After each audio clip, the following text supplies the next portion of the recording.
Blood stained the post where Bethany Adams stood bound, her wrists rubbed raw from the iron shackles her own brother had locked her in at dawn. The desert sun beat down mercilessly on her pale skin, her once pristine blue dress now torn and dusty from her struggle against the restraints. She had been there since morning, punishment for refusing to marry the man. Her family had chosen a widower, 30 years her senior, with a reputation for cruelty toward his previous wife. The small mining town of Silverton, Colorado, had seen its share of peculiar sights in the summer of 1876, but even the hardened miners and shopkeepers cast uncomfortable glances toward the girl tied up in the town square. None dared interfere with family business, especially not with the Adams clan who owned half the businesses in town. "Water," Bethany croaked, her throat parched from hours in the heat. No one approached. Her brother James had made it clear she would stay there until she agreed to the marriage or until sundown, whichever came first. Through dust-caked lashes, Bethany spotted a stranger riding into town. Tall and lean in the saddle, he guided his chestnut stallion slowly down the main street. His dark hat pulled low, hiding his face from view, but there was something in his posture that suggested he wasn't a man to be trifled with. The worn leather holster at his hip carried a Colt revolver that had clearly seen use. The stranger paused his horse directly in front of her, and for the first time in hours, Bethany felt something other than despair. He dismounted with fluid grace, his spurs jingling softly as his boots hit the dirt. When he finally looked up, Bethany found herself staring into the most striking blue eyes she'd ever seen, set in a face weathered by sun and wind. "Miss," he said simply, his voice low and graveled, "seems you're in a predicament." "My kin believe this will teach me obedience," she replied, summoning what dignity she could despite her circumstances. The man's expression hardened. "Where I come from, we don't treat women like this, kin or not."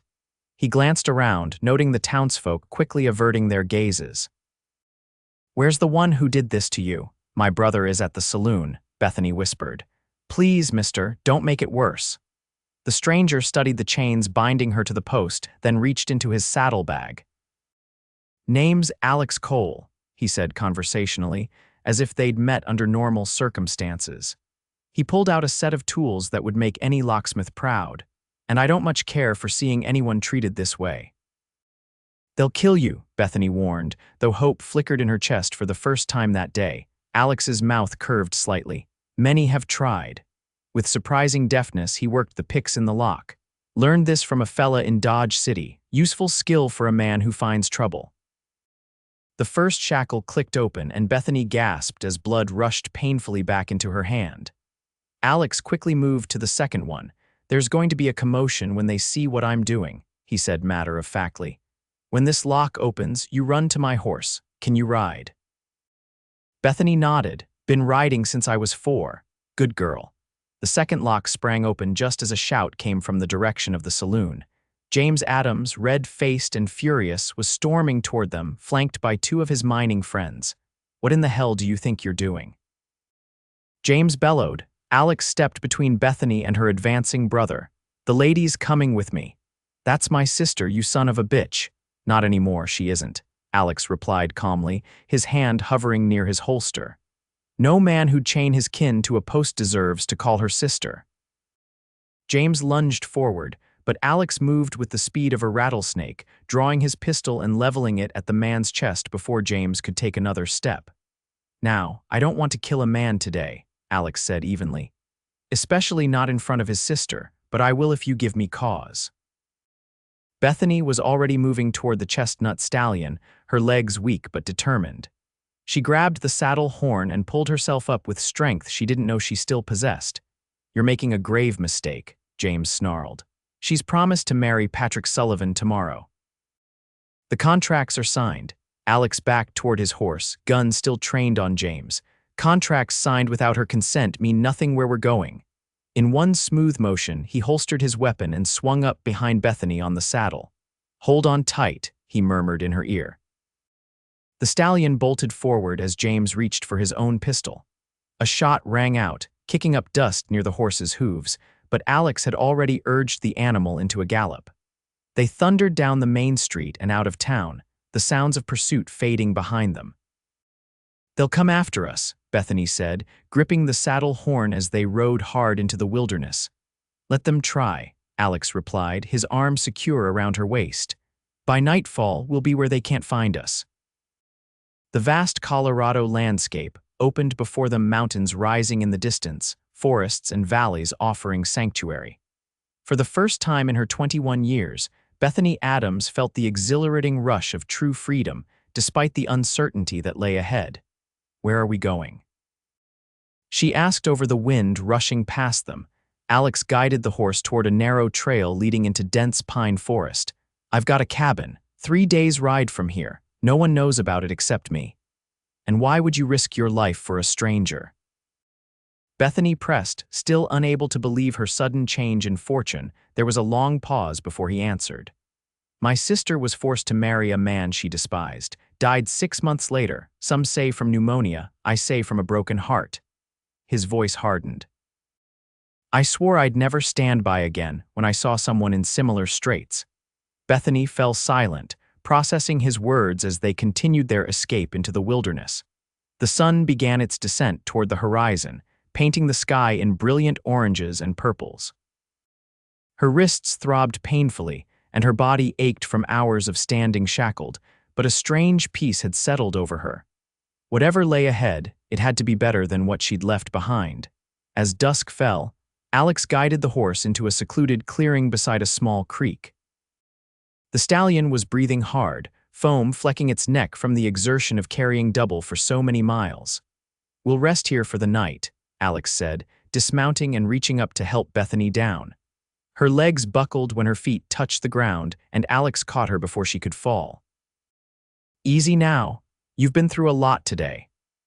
"I'm fine," she insisted, though she leaned against him for support longer than strictly necessary. Up close, she could see the fine lines around his eyes, the mark of a man who'd spent years squinting against the sun. She guessed him to be in his early 30s, though the hard life of the frontier made age difficult to determine. Alex helped her to a fallen log before setting about making camp with practiced efficiency. He unsaddled and tended to his horse first, then gathered wood for a small fire. "Are you hungry?" he asked, pulling provisions from his saddlebags. Bethany nodded, suddenly aware of the hollow feeling in her stomach. "I haven't eaten since yesterday." Her brother had denied her breakfast as part of her punishment. Alex's jaw tightened at this information, but he said nothing as he prepared a simple meal of jerky, hardtack, and coffee. As the coffee boiled over the fire, he reached into his saddlebag once more and withdrew a small tin. "For your wrists," he explained, kneeling before her. "May I?" Bethany extended her hands, revealing the raw, bleeding skin where the shackles had bitten into her flesh. Alex gently cleaned the wounds with water from his canteen, then applied a pungent salve from the tin. "It smells terrible," she remarked, wrinkling her nose. The corner of his mouth lifted slightly. "A Ute woman taught me how to make it. Smells like a skunk's backside but works better than anything doctors prescribe." As he worked, Bethany studied his face in the firelight. Despite his rough exterior, his touch was surprisingly gentle. "You never told me why you were in Silverton," she said. "Wasn't planning to stay long," Alex replied, focusing on bandaging her wrists with strips of clean cloth. "Just passing through on my way north." "To your cabin," he nodded. "I trap in the winter, hunt, do odd jobs when I need money." "You're not running from the law, are you?" Bethany asked, suddenly wondering if she'd traded one danger for another. Alex's eyes met hers and he seemed almost amused. "No, Miss Adams, I've had my share of scrapes, but I'm no outlaw." He finished with her wrists and moved back to the fire to pour coffee into 2 tin cups. "Though after today, I suppose we both might be considered fugitives of a sort." Bethany accepted the cup he offered, warming her hands around it. "I can never go back, can I? Would you want to?" He countered. She considered this as she sipped the strong, bitter coffee. "No," she said finally. "There's nothing for me there. My mother died 3 years ago, father last winter. It's just James and my younger sister Mary now. James took over everything, the house, the mine, our lives." She stared into the fire. When he arranged my marriage to Patrick Sullivan, I refused. Sullivan has buried 2 wives already, both under suspicious circumstances. James said I had no choice. There's always a choice, Alex said quietly, though sometimes making it comes at a cost. What about you? Bethany asked. You said you were heading north. Do you have family waiting? A shadow crossed his face. No, not anymore. The sadness in his voice told her not to press further. They ate in companionable silence as night fully descended around them, the forest coming alive with nocturnal sounds. After the meal, Alex spread a bedroll near the fire. You should rest. We'll head out at first light. What about you? Bethany asked, noticing he'd only laid out one blanket. I'll keep watch, he replied, checking his rifle before settling with his back against a tree trunk. Your brother strikes me as the persistent type. Bethany wanted to argue but found herself overwhelmed by exhaustion. The events of the day, combined with the physical strain and emotional turmoil, had drained her completely. She lay down on the bedroll, pulling the rough woolen blanket around her shoulders. Mr. Cole, she said softly. Alex, he corrected. Alex, she repeated. Thank you. He nodded once, his expression unreadable in the dancing shadows cast by the fire. Get some sleep, Bethany. Despite her racing thoughts and the unfamiliar surroundings, Bethany fell into a deep slumber almost immediately. She dreamed of riding across endless plains, the wind in her hair, and the sense of something important waiting just beyond the horizon. She woke with a start sometime in the night, momentarily disoriented by the unfamiliar sounds and the hard ground beneath her. The fire had burned down to embers, casting a dim red glow over the clearing. Alex sat exactly where he'd been when she'd fallen asleep, his rifle across his lap, eyes alert as he scanned the darkness. Everything all right? He asked quietly, noticing her movement. Just a dream, she murmured, though she couldn't recall what it had been about. She pulled the blanket closer against the night chill. Haven't you slept at all? I'll sleep when we're farther from Silverton. Bethany studied him in the dim light. You truly believe they'll come after us? Your brother struck me as a proud man, Alex replied. Men like that don't take kindly to being publicly humiliated, and if there was money involved in this marriage arrangement. There was, Bethany confirmed. Sullivan owns the competing mine. The marriage would have merged their interests. Alex nodded as if this confirmed his suspicions. Then yes, they'll come, but we've got a good head start, and I know these mountains better than most. The certainty in his voice was reassuring. Bethany found herself studying his profile, the strong jawline, the watchful eyes that missed nothing. There was something undeniably compelling about this mysterious stranger who had risked everything to save her. You should try to sleep a few more hours, he said, without looking at her. Dawn's still a ways off. Bethany lay back down, but sleep eluded her now. Tell me about your cabin, she said instead. What's it like where we're going? A small smile played at the corner of his mouth. It's nothing fancy. Just a one-room affair I built myself 5 years back. Sits in a small valley with a stream running nearby. Good hunting. Few neighbors to speak of, though there's a Ute settlement about a day's ride away. We trade sometimes. It sounds peaceful, Bethany said, trying to picture it. It is, especially in autumn when the aspen leaves turn gold. There was genuine affection in his voice when he spoke of his home. There's a small town about 2 days' ride away if we need supplies we can't make or hunt ourselves. We, Bethany questioned, catching the pronoun. Alex glanced at her, then back to the darkness. Figure you'll need somewhere to stay while you decide what you want to do next. Unless you've got other plans, the question hung in the air between them. Bethany realized she hadn't thought beyond escape. She had no money of her own, no family to turn to, no skills that would earn her a respectable living in a town. I don't have anywhere else to go, she admitted softly. But I don't want to impose on your kindness any longer than necessary. It's no imposition, Alex said simply. Cabin gets lonely sometimes. The admission seemed to surprise him as much as it did her. He shifted slightly, adjusting his grip on the rifle. Try to sleep, Bethany.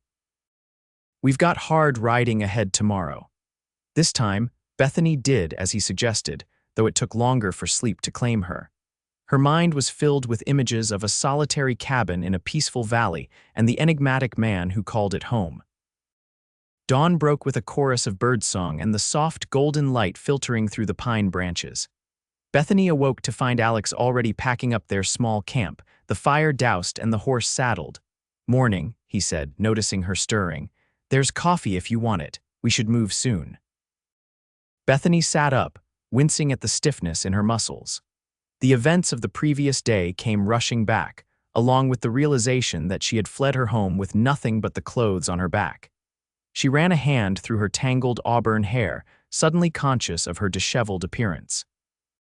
Alex handed her a steaming cup of coffee and a piece of jerky. "It's not much of a breakfast," he apologized. "It's more than I expected," she replied honestly, taking a sip of the strong brew. It warmed her from the inside, giving her the fortitude to face whatever the day might bring. After a hasty breakfast, Alex helped her onto the horse before mounting behind her. The familiarity of his arm around her waist as he reached for the reins no longer felt so strange. They set off at a steady pace, following game trails that wound deeper into the wilderness. "Do you think they're following us?" Bethany asked after they'd been riding for several hours. "Probably," Alex replied matter-of-factly, "but we're taking routes they won't expect. Few know these trails except trappers and Indians." The day passed in a blur of changing landscapes, dense forests giving way to rocky slopes, then meadows filled with wildflowers. Alex proved to be a skilled guide, avoiding open areas when possible and frequently checking their back trail. They spoke little, conserving their energy for the journey, but the silence between them was comfortable rather than strained. By midday, the sun was beating down mercilessly. Alex guided the horse toward a shaded grove beside a small stream, dismounting and helping Bethany down. "We'll rest here a while," he said, leading the stallion to drink. "Let the horse cool down, eat something." Bethany moved to the stream, kneeling to splash cool water on her face. Her reflection in the water startled her, dirt smudged across her cheeks, her hair a wild tangle, her once fine dress now torn and stained. She looked like a different person entirely from the proper young lady she'd been raised to be. "Here," Alex said, appearing beside her and offering a clean handkerchief. "Not much, but it might help." Bethany accepted it gratefully, dipping it in the stream and using it to clean her face and hands. "I must look a fright," she said, attempting to smooth her hair. "You look like someone who survived," Alex replied simply. He hesitated, then added, "It suits you better than being tied to a post." An unexpected laugh escaped her. "I suppose that's true enough." They shared a simple meal of jerky and dried fruit from Alex's provisions. As they ate, Bethany found herself studying him openly for the first time. In the dappled sunlight filtering through the trees, she could see that his eyes weren't simply blue, but a striking shade somewhere between sky and steel. A thin scar ran along his jawline, and his hands, though clean, bore the calluses of a man accustomed to hard work. "How did you learn to pick locks?" she asked, curious about this skill that had secured her freedom. Alex finished chewing before he answered. "Spent some time with a circus when I was younger. The locksmith took a liking to me, taught me a few tricks." His mouth quirked. "Said every man should know how to get himself out of a tight spot." "Were you in the circus?" Bethany asked, trying to picture him performing under a big top. He shook his head. "Just traveled with them for a spell after the war, did odd jobs, looked after the horses mostly." "You fought in the war," she tried to calculate his age. "Confederate side," he confirmed. "Enlisted when I was 17. Too young to know better, too stubborn to admit it was a lost cause until it was over." This glimpse into his past fascinated her. "Where are you from originally?" "Virginia, small town you've never heard of." He took a drink from his canteen. "Left after the war, nothing to go back to." Before Bethany could ask more questions, Alex stiffened, his head turning sharply toward the way they had come. She hadn't heard anything, but his expression made her heart race. "What is it?" she whispered. "Horses," he said quietly, standing and moving to secure their gear. "More than one." "Could be nothing, but we shouldn't linger." They were back on the trail within minutes, the horse moving at a faster pace now. Alex guided them up a steep, rocky incline that would be difficult to follow and impossible to track.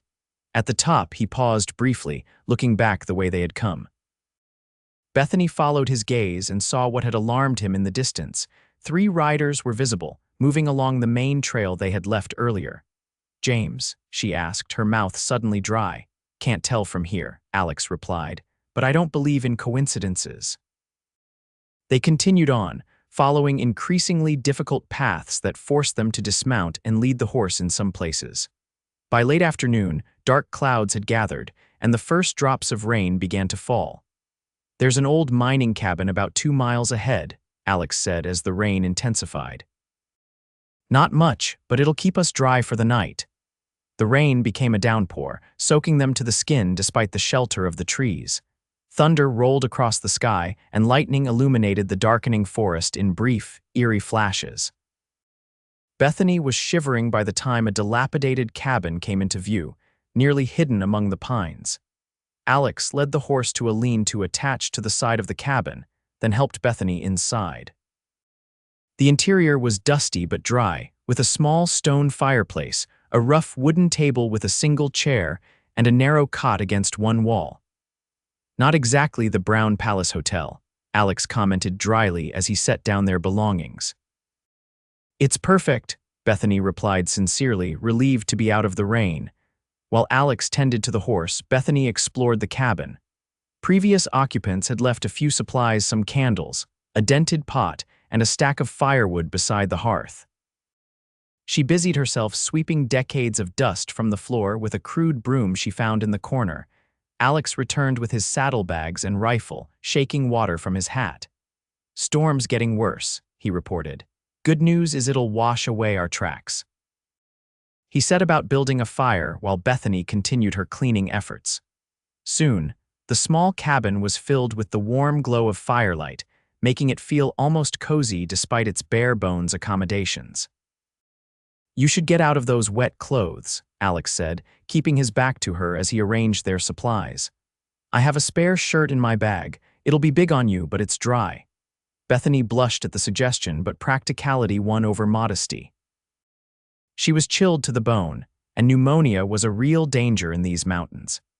"Turn around, please," she requested, waiting until Alex faced the wall before peeling off her sodden dress. The shirt he had offered hung almost to her knees, the sleeves extending well past her fingertips. She rolled them up as best she could, then draped her dress near the fire to dry. "You can turn around now," she said, feeling strangely vulnerable in his clothing. Alex glanced at her briefly, then quickly averted his eyes, a faint color rising in his cheeks. He busied himself with preparing a more substantial meal than they'd had on the trail, using supplies from his saddlebags and a few items he'd brought in from his horse's packs. "Hope you like rabbit stew," he said, adding dried meat and vegetables to the pot he'd placed over the fire. "It's not much, but it'll be hot." "It smells wonderful," Bethany replied truthfully. The aroma of the simmering stew filled the small cabin, making her stomach growl in anticipation. While the stew cooked, Alex took off his wet coat and hung it beside her dress. He remained in his damp shirt and trousers, seemingly unbothered by the discomfort as he moved around the cabin, securing the door and checking the single window. "Do you think they followed us in the storm?" Bethany asked, watching him peer through a crack in the shutters. "Doubtful," he replied. "They'd have to be fools to continue in this weather, and your brother didn't strike me as a fool, just a bastard." He glanced at her. "Pardon my language." Bethany surprised herself by laughing. "After what he did to me, I think that's a mild description." Alex's expression softened slightly. "Still, my mother raised me better." The stew was simple but delicious, especially after days of trail rations. They ate in companionable silence, listening to the storm rage outside. Thunder shook the small cabin occasionally, and rain drummed steadily on the roof. "Tell me about your sister," Bethany said after they'd finished eating. "The one who was forced to marry." Alex's face darkened at the memory. He was quiet for so long that Bethany thought he might not answer. Finally, he set down his empty bowl and looked into the fire. "Her name was Sarah," he said quietly. "She was 18 when I went off to war, pretty as a picture and twice as smart as me. By the time I made it home 4 years later, she was married to a man 3 times her age, a wealthy landowner who'd kept his plantation through the war by playing both sides." He poked at the fire, sending sparks up the chimney. "Our family had lost everything. Father dead at Gettysburg, farm burned, mother sick. This man, Harrington, offered to save them from starvation if Sarah would marry him. His jaw tightened. She did it to save our mother. By the time I returned, Mother was gone too, and Sarah was a shadow of herself. What happened to her? Bethany asked gently. Harrington kept her isolated, wouldn't let her see me except for supervised visits. Last time I saw her, she had bruises she tried to hide. His voice hardened. I confronted him. Things got ugly. He had me thrown off his property, threatened to have me arrested if I returned. Alex fell silent again, staring into the flames. 6 months later, word came that she died. Pneumonia, they said. But when I went to see her grave, one of the house servants slipped me a note Sarah had written. Said if anything happened to her, it was by his hand, not by illness. Did you confront him again? Bethany asked. Alex's eyes met hers, and the cold fury she saw there sent a chill through her despite the warm fire. I did. He denied everything, of course, had witnesses who swore she'd been sick for weeks. My word against is a defeated Confederate soldier against a prominent businessman. His hand unconsciously moved to the scar along his jaw. I didn't leave without a fight, but in the end, I couldn't prove anything. I'm so sorry, Bethany whispered. After that, I headed west. Couldn't stay in Virginia with her gone and her killer walking free. He shrugged, as if trying to dismiss the weight of the memory. That was 8 years ago. The revelation explained so much about him: his solitary nature, his instant willingness to help her, the shadows that sometimes crossed his face. Bethany felt a profound connection to this man who had suffered his own losses, yet still found the capacity to help others. What about you? Alex asked, clearly wanting to change the subject. How did a well-bred young lady end up shackled to a post in a mining town? Bethany sighed, drawing her knees up to her chest. After my father died, everything changed. James was always hard, but he became unbearable once he had control of the family affairs. When Sullivan proposed the merger through marriage, James saw only the business advantage. My feelings weren't considered relevant. She traced a pattern on the rough wooden floor. When I refused, James locked me in my room for 3 days. When that didn't change my mind, he decided public humiliation might succeed where privation had failed. A bitter smile crossed her face. He always was creative with his punishments, even when we were children. And your sister? You mentioned a younger sister. Mary, Bethany nodded. She's 17, always been more biddable than me. I worry what will happen to her now that I'm gone. You think your brother might arrange a similar match for her, eventually, though not until she's 18, I imagine. James is cruel but mindful of appearances. Bethany chewed her lip thoughtfully. Mary might fare better than I did. She's always been good at appearing to comply while getting her own way in the end. The fire crackled between them as they each contemplated their own thoughts. The storm continued outside, but within the cabin, a sense of safety had developed, a bubble of warmth and unexpected companionship in the wilderness. We should try to get some rest, Alex said eventually, rising to his feet. You take the cot. I'll sleep here by the fire. Bethany wanted to protest, to insist he take the only proper bed, but the determined set of his jaw told her it would be futile. Instead, she simply nodded. Thank you, Alex, for everything. He acknowledged her gratitude with a slight nod, then busied himself arranging his bedroll on the floor. Bethany moved to the narrow cot, surprised to find it reasonably comfortable despite its rustic appearance. She lay down, pulling the rough blanket over herself, suddenly exhausted from the day's journey. From her position, she could see Alex's profile illuminated by the dying fire. His features were softer in repose, the hard lines of his face relaxed as he stared into the flames. There was something undeniably attractive about him, not just his physical appearance, though that was striking enough, but the quiet strength he carried, the unwavering moral compass that had compelled him to help a stranger in distress. As sleep began to claim her, Bethany realized that for the first time since her parents' deaths, she felt truly safe. Whatever lay ahead, she was no longer alone in facing it. The storm passed during the night, leaving behind a pristine morning sky and air that smelled of pine and wet earth. Bethany awoke to find Alex already up, tending to a fresh fire and brewing coffee. Her dress, now dry but hopelessly wrinkled, lay folded at the foot of the cot. Sleep well, Alex asked, pouring coffee into a tin cup for her. Better than I expected, she admitted, accepting the cup gratefully. She glanced down at his oversized shirt she still wore. I should change back into my dress. Alex nodded and stepped outside to give her privacy. When she emerged from the cabin a few minutes later, properly dressed once more, she found him checking his horse and gear. We should reach my cabin by tomorrow evening if we make good time today, he said, tightening the saddle girth. The storm will have slowed your brother down, but we shouldn't dawdle. They set off shortly after sunrise, making steady progress through the mountains. The air was cooler after the storm, and the forest seemed to vibrate with renewed life. Birds called to one another from the treetops, and occasionally they spotted deer watching them cautiously from the shelter of the trees. As they rode, Bethany found herself increasingly aware of Alex's physical presence behind her, the solid warmth of his chest against her back, the strength in the arm that occasionally steadied her when the trail grew rough. There was a comfort in his nearness that she'd never experienced with any man before. Around midday, they emerged from dense forest into a spectacular alpine meadow filled with wildflowers. The vista of snow-capped peaks beyond took Bethany's breath away. It's beautiful, she said, gazing at the panorama spread before them. One of my favorite spots, Alex admitted, guiding the horse to a small stream that cut through the meadow. Good place to rest for a bit. They dismounted, and Alex spread a blanket on a dry patch of grass. The sun was warm, but a cool breeze kept the temperature pleasant as they shared a simple meal. What will you do? Alex asked suddenly. Once we reach my cabin and you've had time to rest, do you have plans? The question caught Bethany off guard. She had been so focused on escape that she hadn't given much thought to her future beyond the immediate need for safety.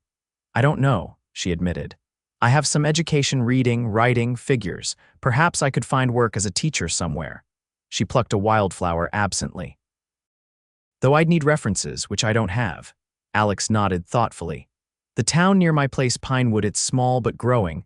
They've been talking about starting a proper school for the children. Right now, the preacher's wife teaches them when she can, but she's expecting another baby soon. Hope stirred in Bethany's chest. Do you think they might consider hiring me? Worth asking, Alex replied with a shrug. I don't go to town often, but folks there know me. I could put in a good word.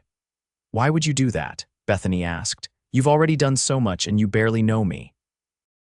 Alex was quiet for a moment, his eyes on the distant mountains. Maybe I'm trying to balance some scales, he said finally. Couldn't save my sister, but I could help you. The simple honesty of his answer touched her deeply. I don't know how I'll ever repay your kindness. Live free, he said simply. That's repayment enough. The moment stretched between them, filled with something unspoken yet palpable. Bethany found herself studying the lines of his face, wondering about the life that had shaped him, the joys and sorrows he'd experienced, the places he'd seen, the people he'd known. Alex cleared his throat, breaking the spell. We should move on, he said, rising to his feet and offering her his hand. Still have a ways to go before nightfall. They continued their journey through the afternoon, gradually descending from the high country into more heavily forested terrain. Alex seemed more relaxed here, in familiar territory, though he remained vigilant as dusk approached.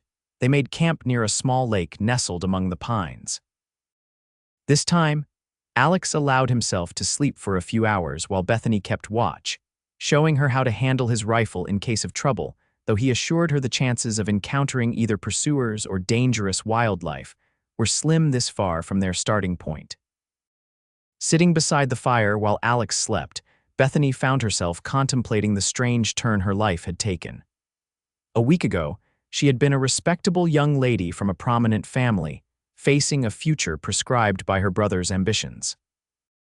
Now she was a fugitive in the wilderness, in the company of a man she barely knew yet trusted implicitly. What was most surprising was how right it felt.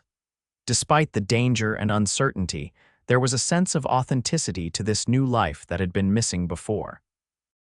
Out here, she wasn't defined by her family name or societal expectations. She was simply Bethany, a woman making her own choices for the first time.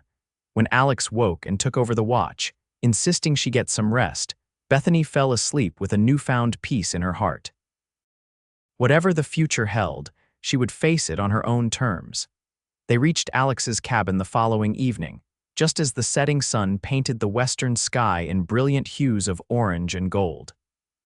After nearly 3 days of hard riding, the sight of the small log structure nestled in a sheltered valley beside a clear stream was welcoming beyond words. It was larger than Bethany had expected, a solidly built cabin with a stone chimney, a covered porch across the front, and several outbuildings nearby. A small corral stood empty beside a sturdy barn, and behind the cabin, she could see what appeared to be the beginnings of a garden plot. "It's wonderful," she said sincerely as Alex helped her dismount. "It's not much," he replied modestly, "but it's mine, built it with my own hands. That makes it all the more impressive." Alex's mouth quirked in a half-smile at her praise. "Let me tend to the horse, then I'll show you around." While Alex took care of his stallion, Bethany explored the cabin's exterior, admiring the craftsmanship evident in its construction. The porch held 2 hand-hewn chairs and various implements hanging from pegs on the wall: snowshoes, tools, and what appeared to be animal traps. When Alex returned, he opened the cabin door and gestured for her to enter. The interior was simple but surprisingly comfortable. A large stone fireplace dominated one wall, with a cooking area beside it. A table and chairs stood in the center of the room, while a bed frame with a straw mattress occupied one corner. Shelves lined the walls, holding books, supplies, and various items Alex had collected over the years. "I'll sleep in the barn," Alex said immediately, setting down their belongings. "You can have the cabin to yourself." "That's ridiculous," Bethany protested. "This is your home, I won't turn you out of it." "It's no hardship," he insisted. "I've slept in worse places." "So have I these past few days," she countered. "We can share the cabin, I'll take the floor." Alex looked scandalized at the suggestion. "Absolutely not. No lady is sleeping on my floor while I take the bed." Their standoff lasted several seconds before Bethany sighed in exasperation. "This is absurd. Surely we can come to some arrangement that doesn't involve either of us sleeping with the livestock." A reluctant smile tugged at Alex's mouth. "You're a stubborn woman, Bethany Adams." "So I've been told," she replied dryly. "Usually not as a compliment." Alex considered for a moment. "I have extra blankets and furs. I can make a decent pallet by the fire. It's actually the warmest spot in winter." Bethany nodded, accepting the compromise. "That seems reasonable." While Alex prepared a simple dinner from his stores, Bethany took the opportunity to wash in the stream behind the cabin, relishing the feel of cool water against her skin after days on the trail. Her dress was beyond salvation, stained and torn beyond what could be mended, but she did her best to clean herself. When she returned to the cabin, she found Alex had laid out a bundle of clothing on the bed. "Thought you might need something clean to wear," he said, looking slightly embarrassed. "They belonged to a Ute woman I traded with last season. She was about your size." The bundle contained a simple cotton dress, undergarments, and a warm shawl, all plain but serviceable. Bethany was touched by his thoughtfulness. "Thank you," she said sincerely. "My dress is barely holding together at this point." Alex stepped outside to give her privacy to change. The dress fit reasonably well, though it was simpler than anything she'd worn before. Still, it was clean and comfortable, and Bethany felt refreshed as she joined Alex for the meal he'd prepared. Over dinner, they discussed practical matters: how long Bethany might stay, what supplies they would need, when Alex might take her to Pinewood to inquire about the teaching position. "The town's a 3-day ride," Alex explained. "I usually go once a month for supplies I can't produce myself. There's a trading post, a saloon, a small church, and about 20 families. Nothing like Silverton, but it's growing." "Do you think they'd welcome a stranger?" Bethany asked, concerned about how she might be received. "Folks out here don't ask too many questions about where you came from," Alex assured her. "They care more about what you can contribute. A teacher would be welcome, especially one with proper Eastern education." The conversation shifted to lighter topics as they ate books they had read, places they had seen, amusing anecdotes from their pasts. Bethany was surprised to discover Alex's dry wit and the breadth of his knowledge. For a man who lived so remotely, He was remarkably well informed about the world beyond his valley. As night fell, the cabin grew chilly despite the fire. Alex added more logs to the hearth, then arranged his pallet of blankets and furs nearby. Bethany took the bed, feeling slightly guilty but too exhausted to argue further. The mattress, though rustically made, was infinitely more comfortable than the ground she'd slept on for the past 3 nights. "Good night, Bethany," Alex said softly from his place by the fire. "Good night, Alex," she replied, pulling the quilts up to her chin. "And thank you for everything." In the darkness, she couldn't see his expression, but she heard the sincerity in his voice when he replied, "You're welcome." Bethany fell asleep to the comforting sounds of the fire crackling and Alex's steady breathing across the room. For the first time in years, she felt truly at peace. The days that followed established a routine that felt surprisingly natural. Alex showed Bethany around his property, explaining his self-sufficient lifestyle, how he hunted, trapped, fished, and grew what vegetables would survive in the mountain climate. He had a small root cellar filled with preserved foods for winter, and a smokehouse where he cured meat from his hunts. Bethany proved to be a quick learner, eager to contribute to the work of maintaining the homestead. Though she had grown up with servants handling most household tasks, she adapted readily to the more hands-on approach required in the wilderness. "You're not what I expected," Alex commented one afternoon as they worked together repairing a section of the garden fence that had been damaged by a curious deer. "What did you expect?" Bethany asked, holding a post steady while he secured it. "Someone more." He hesitated, searching for the right word. "Delicate, I suppose. Most women raised in comfort don't take to this life so easily." "Perhaps I was never suited for that life to begin with," Bethany replied thoughtfully. "I always felt constrained by all those rules about proper behavior, always being told what I could and couldn't do." She smiled slightly. "My mother used to despair that I'd ever make a proper lady," Alex chuckled. "My sister was the same way. Always climbing trees and riding astride when no one was looking." These casual mentions of his sister came more frequently now, Bethany noticed. It seemed that sharing his memories with her helped ease the pain of his loss somehow. As the days passed, their initial awkwardness around each other faded. They developed an easy companionship built on mutual respect and shared work. In the evenings, they would sit by the fire, sometimes reading from Alex's modest collection of books, sometimes simply talking. Bethany learned that Alex had educated himself largely through reading, picking up books whenever he visited towns or trading posts. His small library ranged from practical guides on wilderness survival to classics of literature and philosophy. "My father believed education was wasted on someone who would just work the land," Alex explained one evening as Bethany examined his copy of Thoreau's Walden. "But my mother taught me to read early, and I never stopped." "She sounds like a remarkable woman," Bethany observed. "She was," Alex agreed, a fond smile softening his features. "Strong, smart kind, never had much but made the most of what she had." He looked around the cabin. "Think she would have liked this place." "I'm sure she would be proud of what you've built here," Bethany said sincerely. Alex's eyes met hers across the table, and something in his gaze made her heart beat faster. There was a warmth there she hadn't seen before, an openness that suggested growing trust. The moment was broken by a sudden howl from the distant forest. Alex's expression changed instantly, his head turning toward the sound. "Wolves?" Bethany asked, though it hadn't sounded quite right to her inexperienced ears. "Mountain lion," Alex corrected, rising to check that his rifle was loaded. "Nothing to worry about. They rarely come near the cabin, but I'll check the livestock before turning in." When he returned from securing the animals for the night, there was a tension in his shoulders that hadn't been there before. "Is everything all right?" Bethany asked, concerned by his change in demeanor. Alex hesitated before answering. "Saw some tracks along the stream, not animal, human." Bethany felt a chill that had nothing to do with the evening air.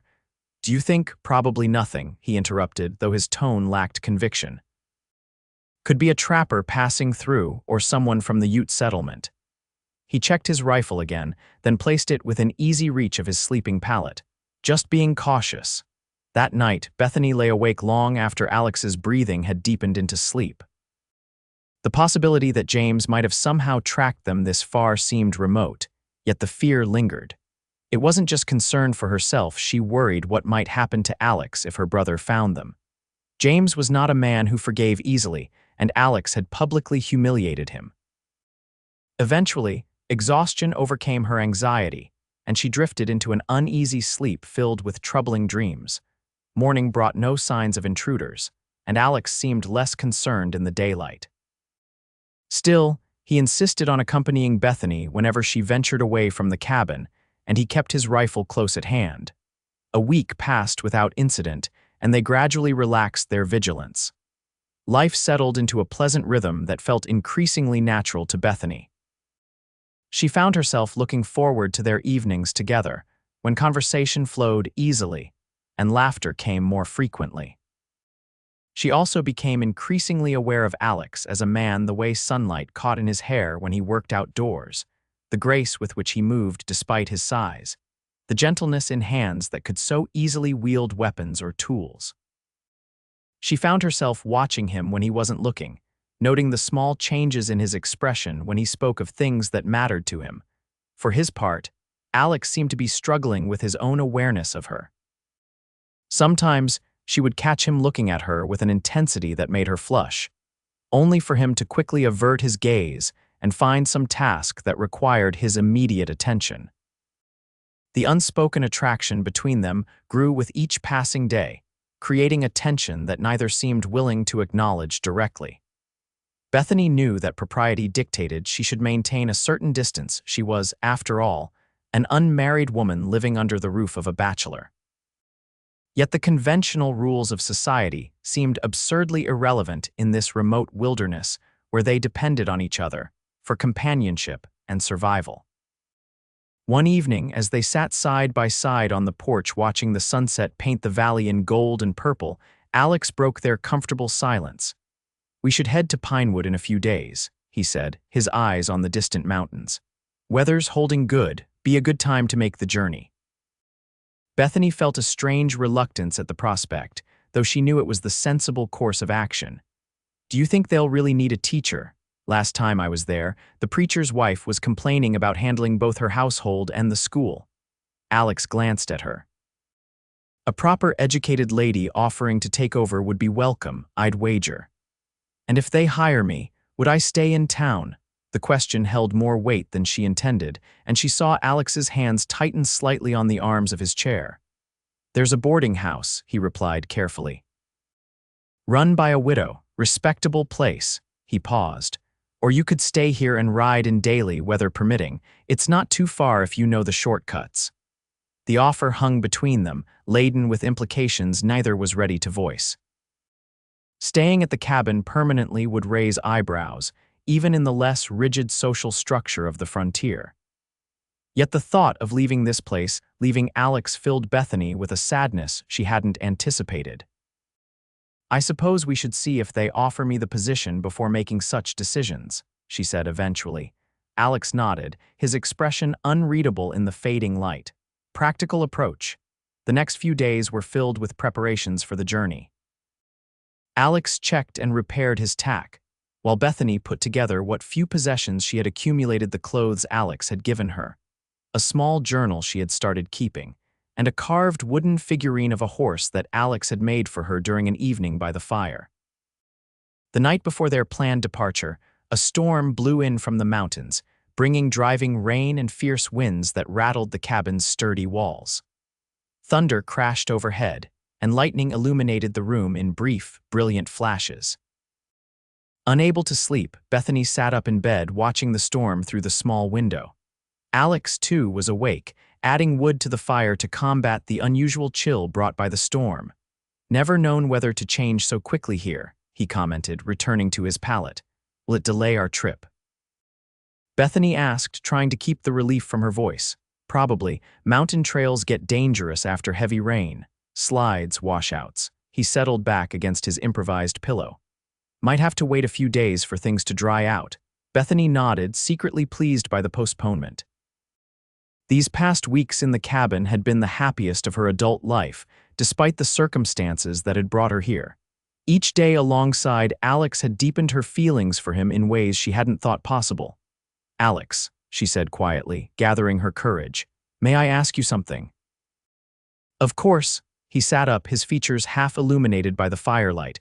"Do you ever get lonely out here? Before I came, I mean." The question seemed to catch him off guard. He was silent for a long moment, considering his answer. "Yes," he admitted finally. "Though I didn't always recognize it as loneliness, called it peace or solitude or independence." He stared into the fire. "Told myself it was better this way." "And now," Bethany pressed gently, Alex's eyes met hers across the room, and the raw emotion she saw there took her breath away. "Now I know the difference," he said simply. The honesty of his response emboldened her. "I don't want to go to Pinewood," she confessed. "At least not to stay." "Bethany," he began, but she interrupted him. "Please, let me finish." She took a deep breath. "When you found me in Silverton, I was desperate for escape. I would have gone anywhere with anyone who offered help. But these weeks here, they've been more than just safety for me. They've shown me a life I never knew was possible." She slipped out of bed, wrapping a blanket around her shoulders as she moved to sit closer to him. "I know what people would say about a woman living with a man who isn't her husband. I know the scandal it would cause, even out here, but I find I care less and less about such things." Alex watched her intently, his expression a complex mixture of hope and caution. "What are you saying, Bethany?" "I'm saying that I've found something here I never expected to find," she said softly. "A place where I belong. A person who sees me as I truly am, not as someone to be molded or traded or controlled." She reached out, hesitantly touching his hand. "I'm saying I don't want to leave." Alex's hand turned beneath hers, his fingers intertwining with her own. "I don't want you to leave either," he admitted, his voice rough with emotion. "These past weeks having you here, it's like color returned to a world that had been gray for years." Lightning flashed again, illuminating his face fully. The tenderness in his expression gave Bethany the courage to continue. "In Silverton, you cut my bonds and gave me freedom," she said. "But here, you've given me something even more precious, the chance to choose my own path. And I choose this.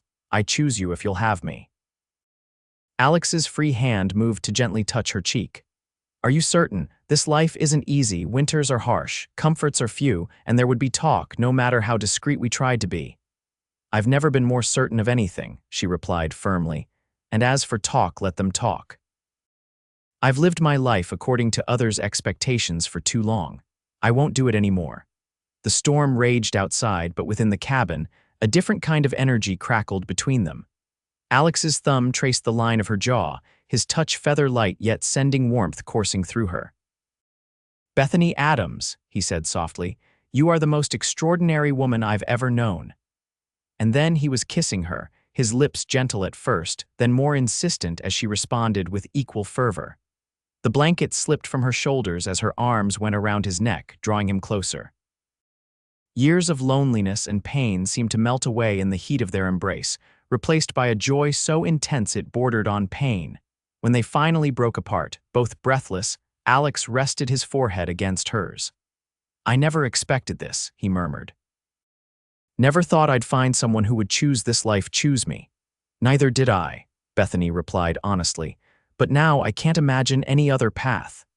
They talked through the night as the storm gradually subsided, making plans and sharing dreams that had long been buried. Alex spoke of expanding the cabin, adding rooms for the future they might build together. Bethany shared her hopes of still teaching, perhaps offering lessons to the children from nearby homesteads who couldn't make the journey to Pinewood regularly. As dawn broke, casting soft golden light through the window, they made a decision. They would still go to Pinewood, but not just to inquire about a teaching position. They would seek out the preacher to perform a marriage ceremony as well. "Are you sure?" Alex asked one final time as they watched the sunrise together, his arm around her shoulders. "Once done, there's no going back to your old life." Bethany smiled up at him, her heart fuller than she had ever thought possible. "My old life ended the moment you cut those shackles," she said. "Everything since has been a new beginning." 3 days later, when the trails had dried sufficiently for safe travel, they set out for Pinewood. This time, Bethany rode her own horse, a gentle mare Alex had been training before her arrival. Side by side, they traveled through the mountains, no longer fugitives but partners embarking on a journey together. The small town of Pinewood welcomed them with the casual curiosity typical of frontier communities. The preacher, a kind-faced man named Johnson, listened to their story, or at least the version they chose to share, with thoughtful attention. "Teaching position is yours if you want it, Mrs. Cole," he said when they had finished, addressing Bethany by the name she would soon take.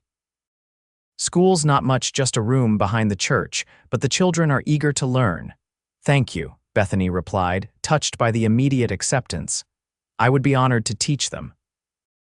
The wedding itself was a simple affair, held in the small wooden church with only a handful of witnesses: the preacher's pregnant wife, the proprietress of the general store, and a few curious townsfolk who had heard that Alex Cole, the solitary trapper, was taking a bride. Bethany wore the best dress the general store had to offer, a modest blue cotton that complemented her auburn hair. Alex had splurged on a new shirt and had actually trimmed his beard for the occasion. As they stood before the preacher, exchanging vows that bound them together in the eyes of God and society, Bethany felt a sense of rightness that transcended any conventional notion of romance. This was not the marriage her family had planned for her, a cold business arrangement designed to enhance the family fortunes.